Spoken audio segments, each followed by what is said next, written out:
Hey everyone, Tin Man here, back with some more Dota Underlords, playing in Lord of Whitespire, although I see there's a lot of non-lords in this lobby. Some weird matchmaking algorithm apparently. Well, we'll just have to beat up on them then.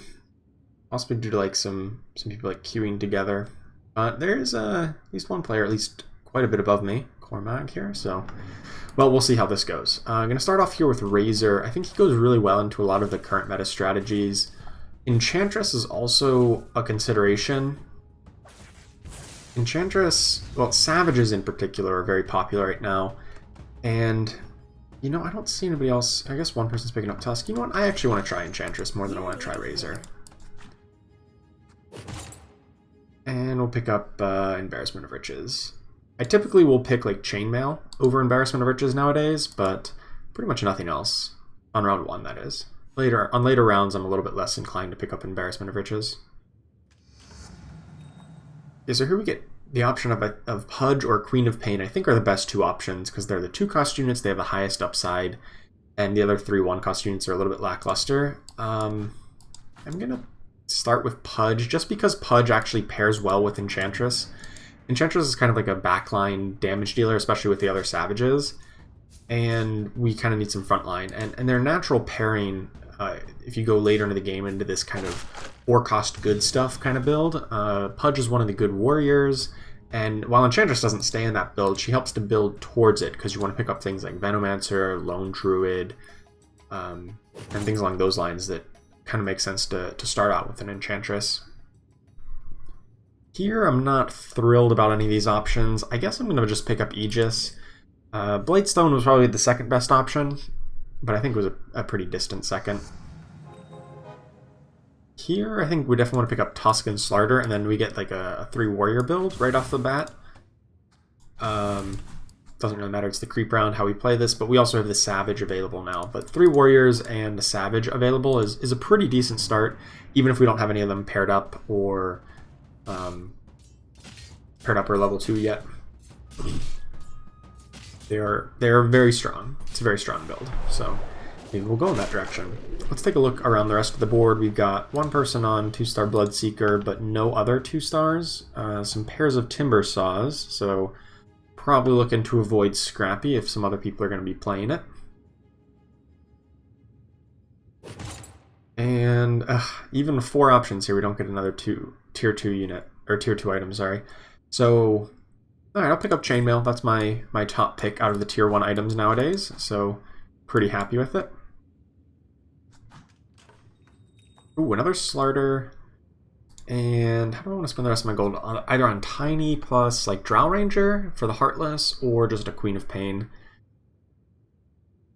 Queen of Pain is pretty good in the early game, but definitely falls off compared to other demons later on, like Doom or even Shadow Fiend in a lot of cases, if you want like the Warlock bonus. So I think I'm gonna trend towards Tiny Drow Ranger here, and if we win, we'll pick up the Anti-Mage. But obviously the second Slarder was the first pick. I think we're gonna lose here. I don't think we have quite enough damage to punch through this. Actually, we might if Slarder gets his. Yeah, Slarder's ult is gonna be pretty big here. As long as Slarder still stays live and can ult a couple times. Yeah, now they've got negative armor. Well, this guy's back to real amounts of armor, but that's despite his bonus and his the Scrappy bonus plus his bonus armor. So we did win that. Slarder was very instrumental in that, in reducing the armor by 15. Really taking that super tanky unit down to size. Okay, so now we want to add in... I actually don't know if Savage or Heartless adds more damage at this point. Ooh, 2-star Slarder, nice. I think with the 2-star Slarder in particular, that makes Heartless a little bit better, because the Savage only buffs the Enchantress and the Tusk, and the Heartless buffs everybody, and particularly Slarder, because he's going to be our biggest damage dealer now, because he's up to 2-star. And I'm going to put the Chainmail on him, because he has now more health than Pudge, and we just really want this Slarder to stay alive. If he stays alive, we're going to win the fight. And then after that... Something here that I'm really interested in. Let's scout out opponents real quick while the fight is going on. There's one person on Knights.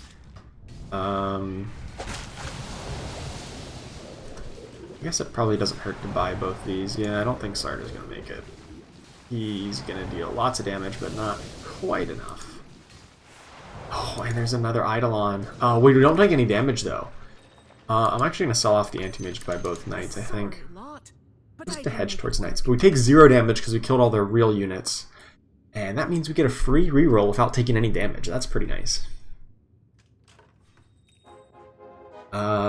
I'm really regretting selling off that anti-mage all of a sudden.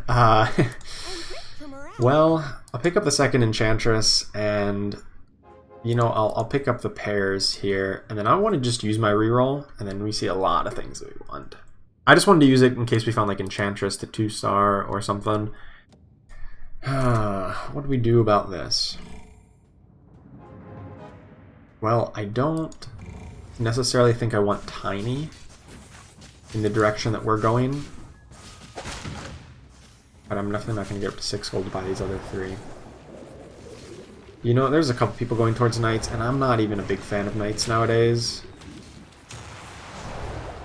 And we're closer to, like, warriors with the Slarter already. Alright, I'm going to sell off the knights here to buy Tiny, Pudge, and... we lost, right?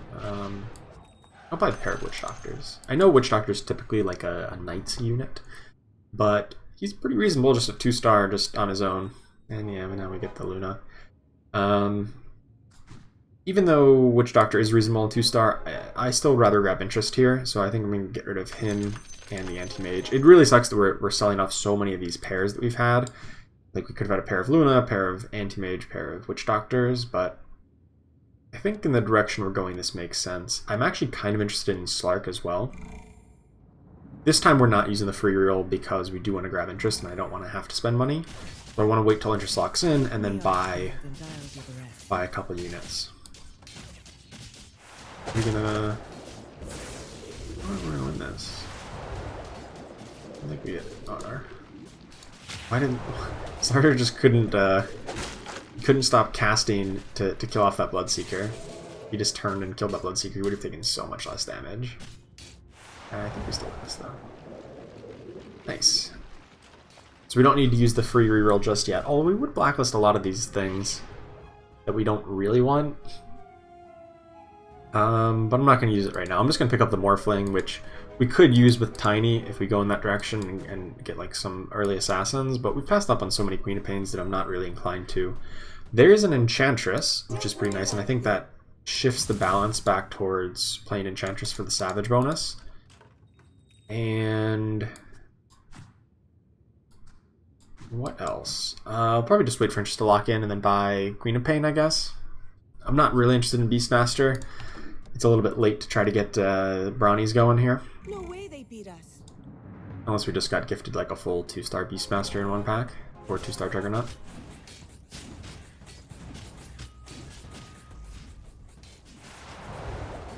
Enchantress should actually probably be closer to the front line to get her cast off a little bit quicker. He's going to take way too long to get a cast here. I mean, we're going to win anyway, but it's possible we could have lost before she got to cast for any relevant amount of healing. So now we don't, because we saved that reroll a couple turns back, we're going to get a free reroll on level 5 rather than have to use it here on level 4. If we just used it right away, then we win anyway. Then we don't have a free reroll at level 5, so we get slightly higher value out of this. So there's a Pudge, and I'm going to put in the Heartless here. I'm going to put Enchantress like right here, so she hopefully grabs a bit of aggro. 3, 4, 5, 6, 7. I'm actually just going to sell off these Assassins to get up to 20 gold of interest. And then I do want to buy like Shadow Fiend and Slarter, but I don't want to use the reroll until interest locks in. Same kind of logic as before. 2-star Shadow Fiend already? Jeez. I was like, ooh, sweet, we got a 1-star Shadow Fiend. This guy's like, I don't know, we already got a 2-star. Not even close. And unfortunately, Starter got killed just before he got the kill off, but I think we still win this. Enchantress heal came up real big. Let's buy these two. And then wait till next turn to reroll so we know what we're kind of rerolling towards. Shadow Fiend is not necessarily the best demon for this. I think Doom is, if we're going to run this like 4-cost, good stuff, kind of warriors and warlocks build. I'll also buy Nature's Prophet, I forgot, because we do have a Druid. It's literally a 2-star Nature's Prophet right now. So, not a lot here. I mean, Slark is actually kind of reasonable in this type of build because we're running Slarter. But that being said... 3, 4, 5...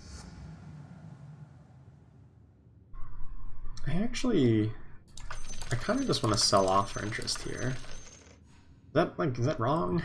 I had to sell off the Slarter, but like trying to get towards 3-star Slarter is not horrible, but it's not necessarily the greatest. I just wanted the extra gold this turn, I think. The units that I had weren't the most amazing things. Pick up Phantom Assassin too. I could pick up everybody else, but I know I'm not going to want to play these ones. We'll just probably sell them off as soon as next round starts. Doesn't hurt to buy them, they sell for the same cost. Ooh, Summoning Stone.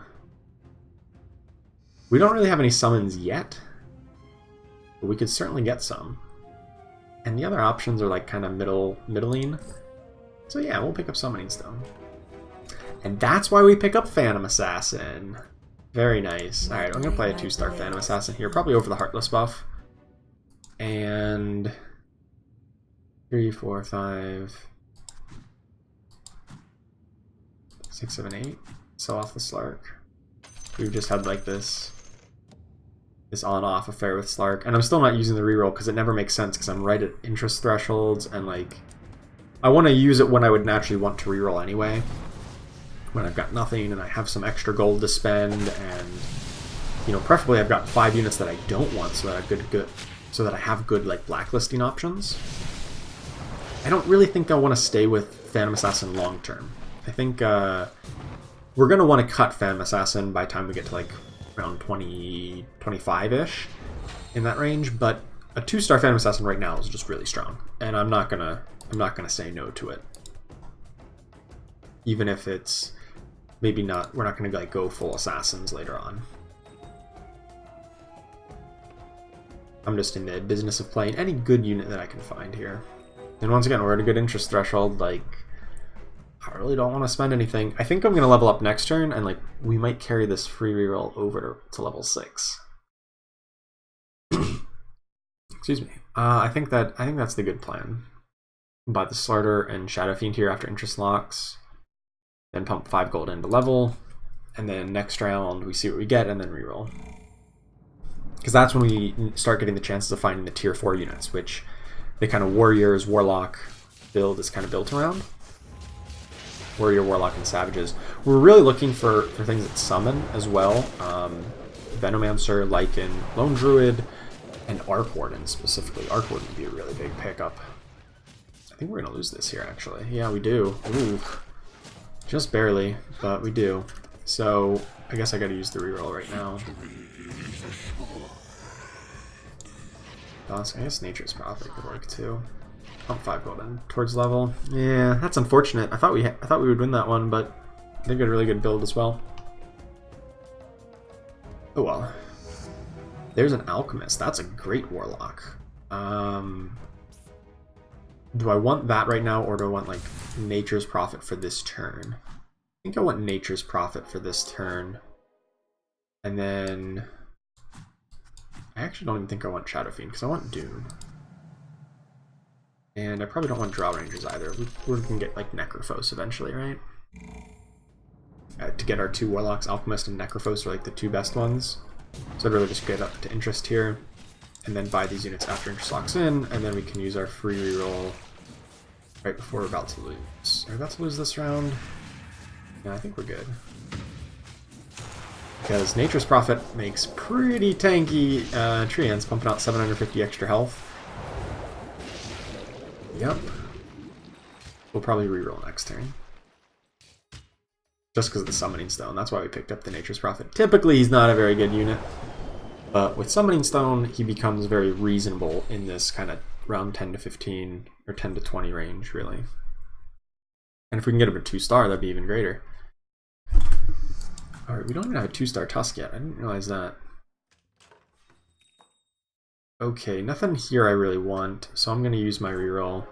There's the Necrophos. That is something I really want.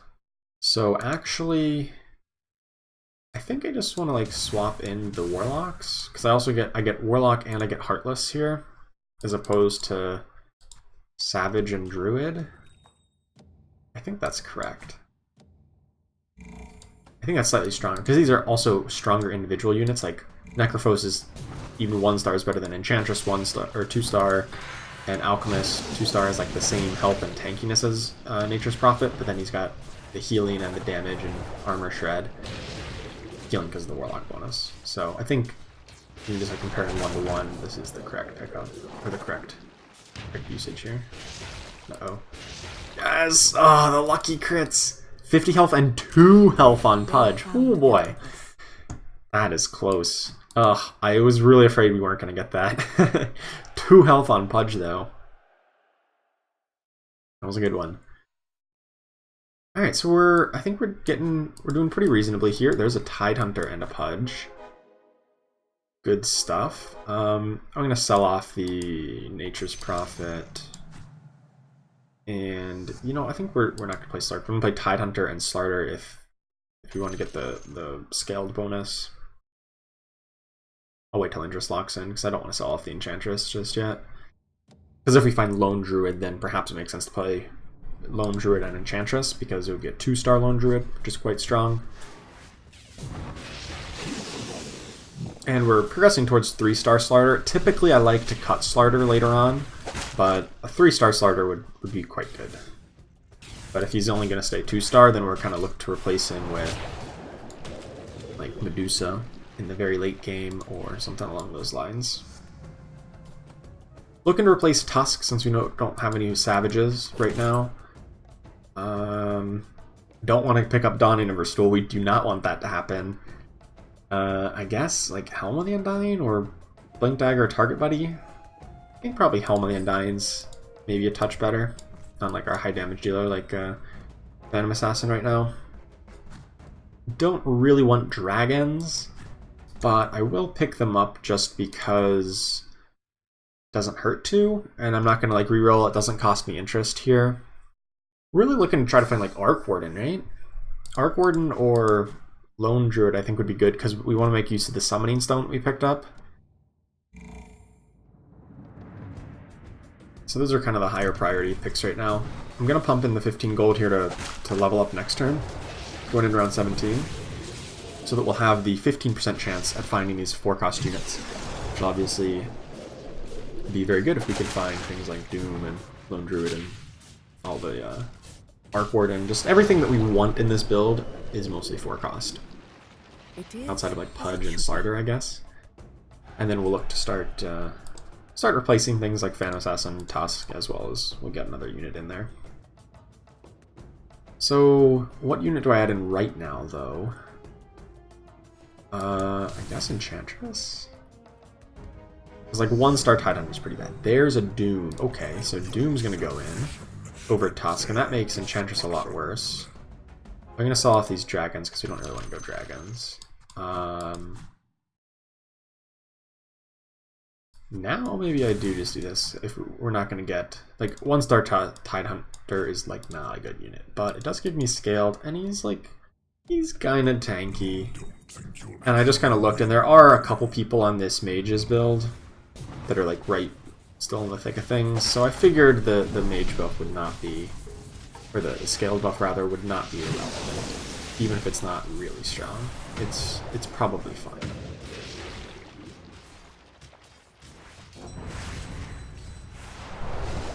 Knight's opponent here doesn't deal a ton of magic damage, but there's a little bit.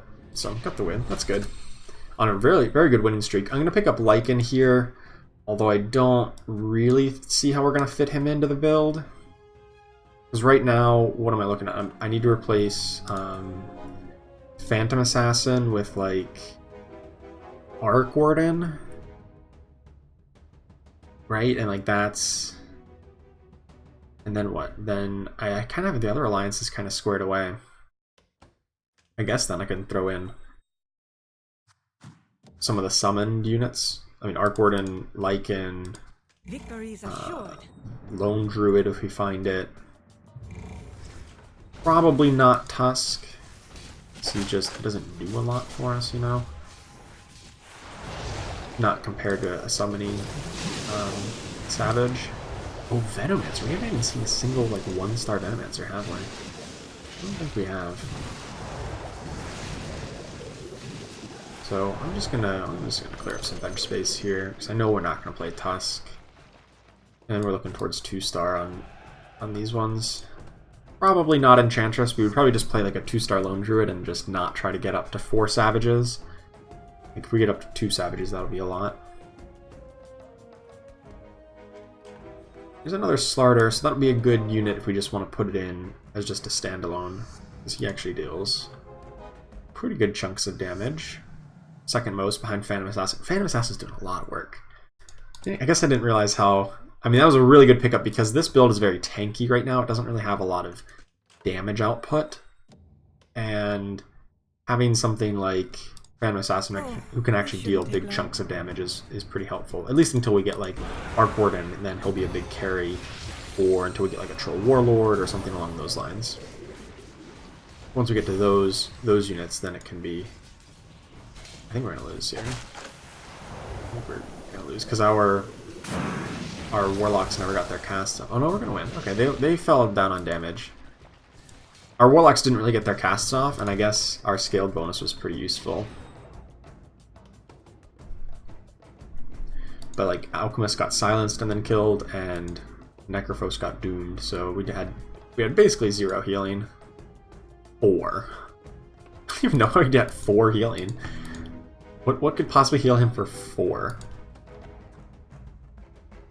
I haven't the faintest idea. That's really weird. Because anything that would heal for any amount, it heals for more than 4, right? And if it was like passive, it wasn't...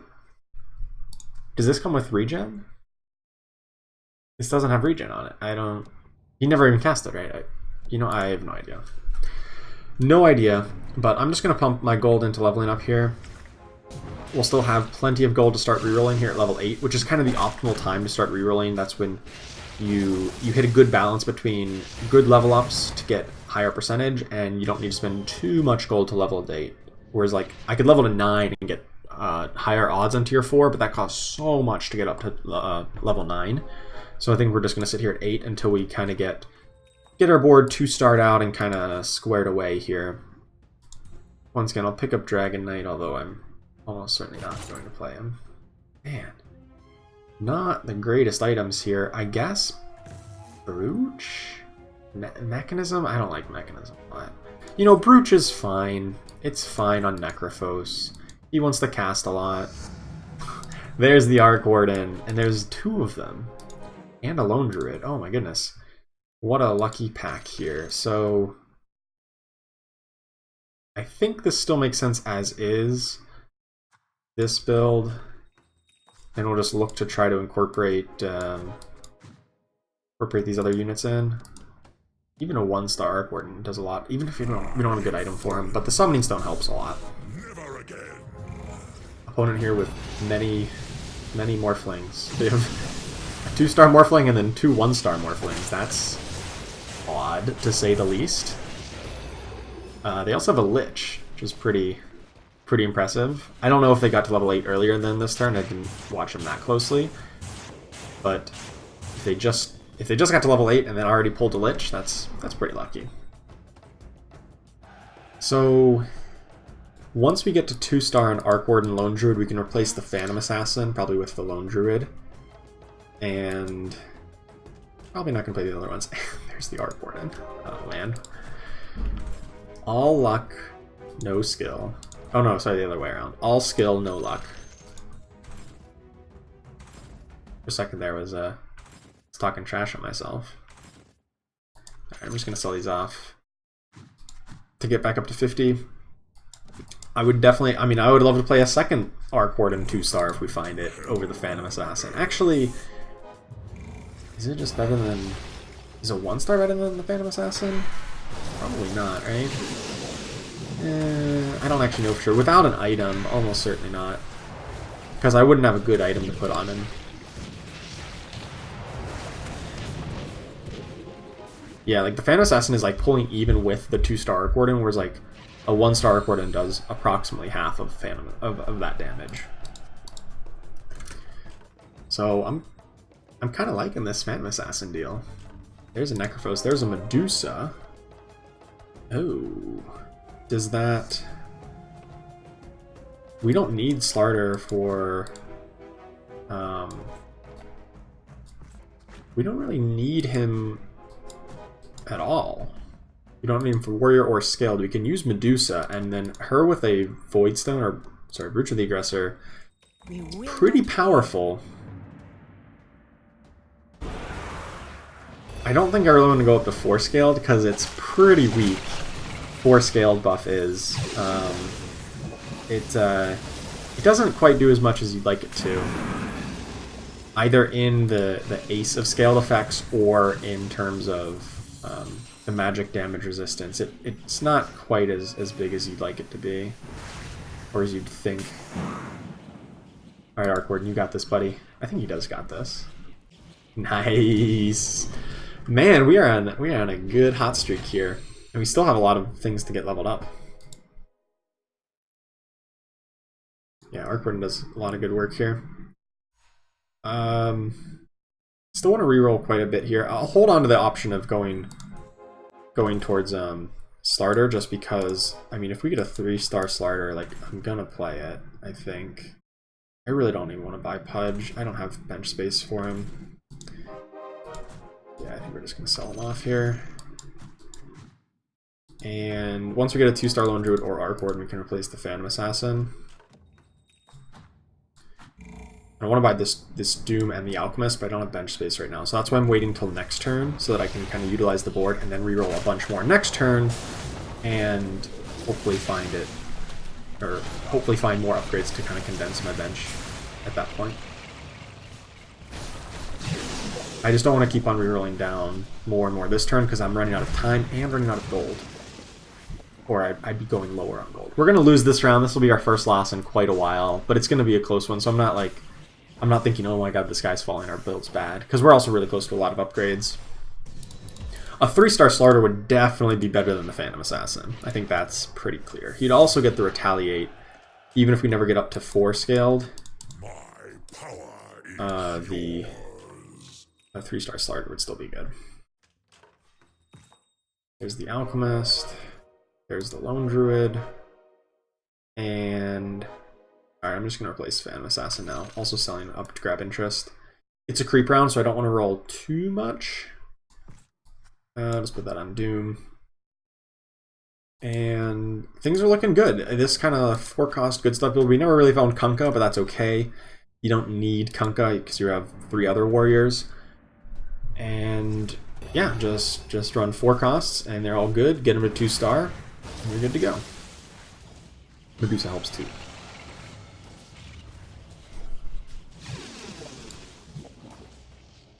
Lone Druid, well, needs to be in a position to cast faster. He's not casting very quickly in this fight.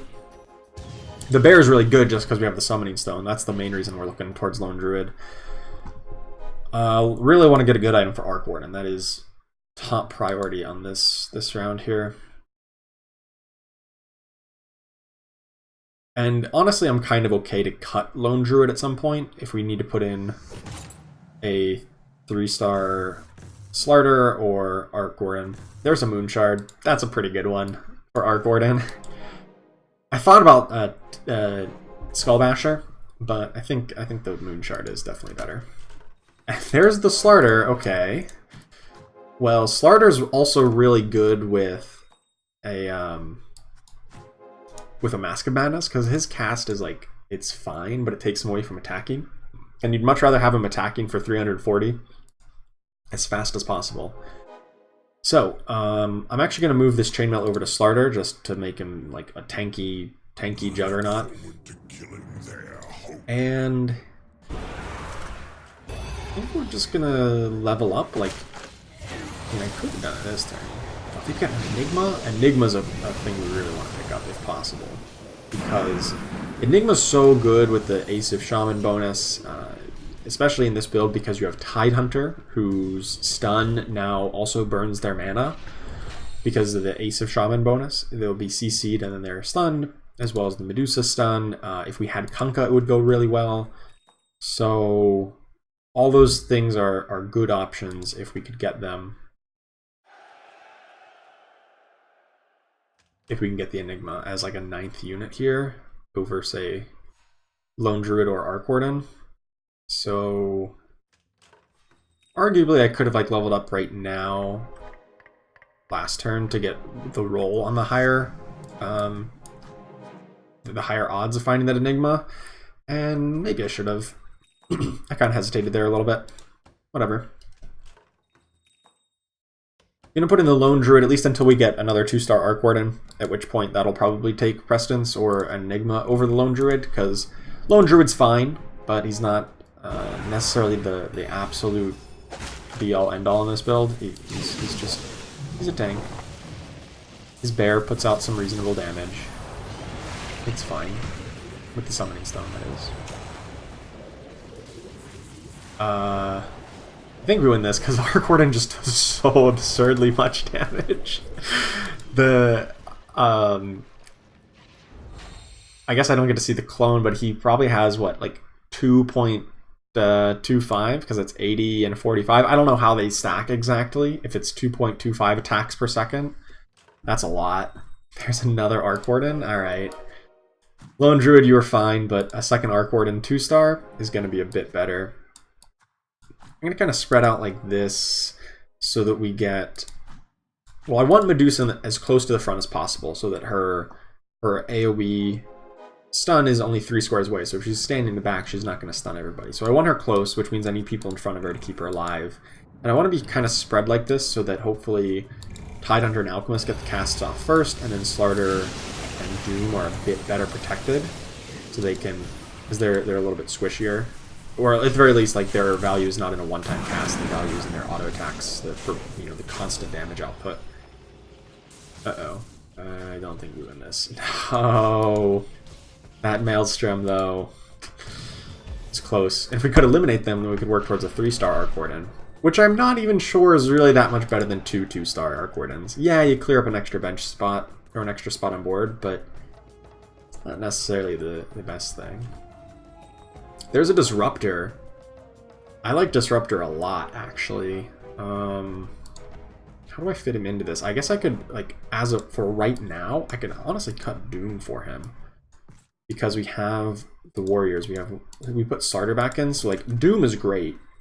But you kind of want him to 2-star at this point in the game, and we're not there yet. Whereas Disruptor basically makes my healing from my Warlocks just, like, so much more effective. Doubly effective, plus he's going to get to cast because of the Holy Undying. Like, even if he gets burst, he's going to get to cast. Yeah, he did get to cast. I'm like, where did he go? Oh, he got Tiny Toss to the back. Wait, was that Tiny Toss? He got thrown to the back somehow. I don't exactly know. I think it was Tiny Toss. But he did get his cast off. Oh, there's no... Wait, what? There's no... I don't know how he got back there, but okay. There's no Tiny Toss on their team. Did he get, like, displaced by the Sand King and it just threw him back there? No idea. Alright, creep round coming up. I don't really think we're ever going to get back to the Lone Druid. It's kind of unfortunate we invested a lot of gold into him and it's just not going to pan out, but if I want to put another unit in, it's probably going to be, like, Doom or Enigma as another unit to get either the Ace of Shaman's effect, which is very strong, or just Doom's Doom is strong. I don't really think you need to go up to 4 Warlocks in this build, especially if you don't have, like, Venomancer 3-star. I think it's kind of a trap. Like, yeah, it does increase your healing a little bit, but you have to put in a really, like, weak unit. Either Venomancer, Warlock, Shadow Fiend, or Witch Doctor at this point, which, unless they're 3-starred out, are just not very strong compared to Alchemist, Necrophos, Disruptor. So I think going for 4 Warlocks here is a bit of a trap. There's a Tombstone, which is not a bit of a trap. That is a very good item. Yeah, we're picking up Tombstone. The Octarine Essence was also a good option for the Necrophos, but, like, Tombstone with a Summoning Stone? Like, come on, they both have stone in their name. How can they not be a good combo?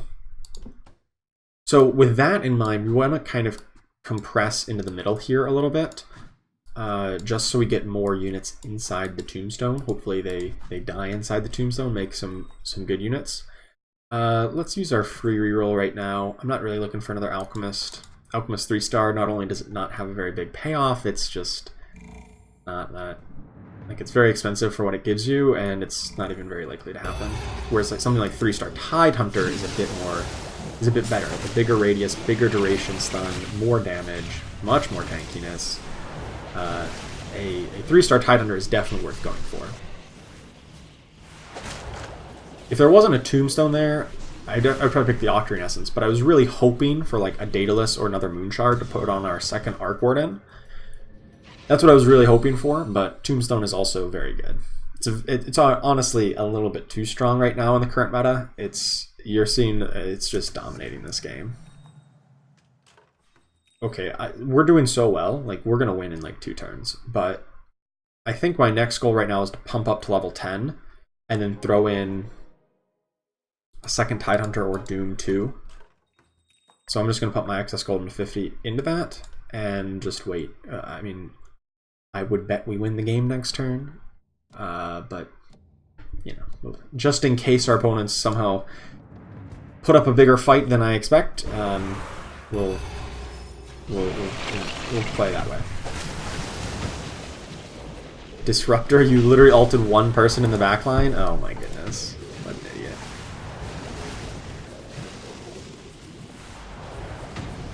I don't actually think we punched through this. I don't think we do. Wow. Okay. That's scary.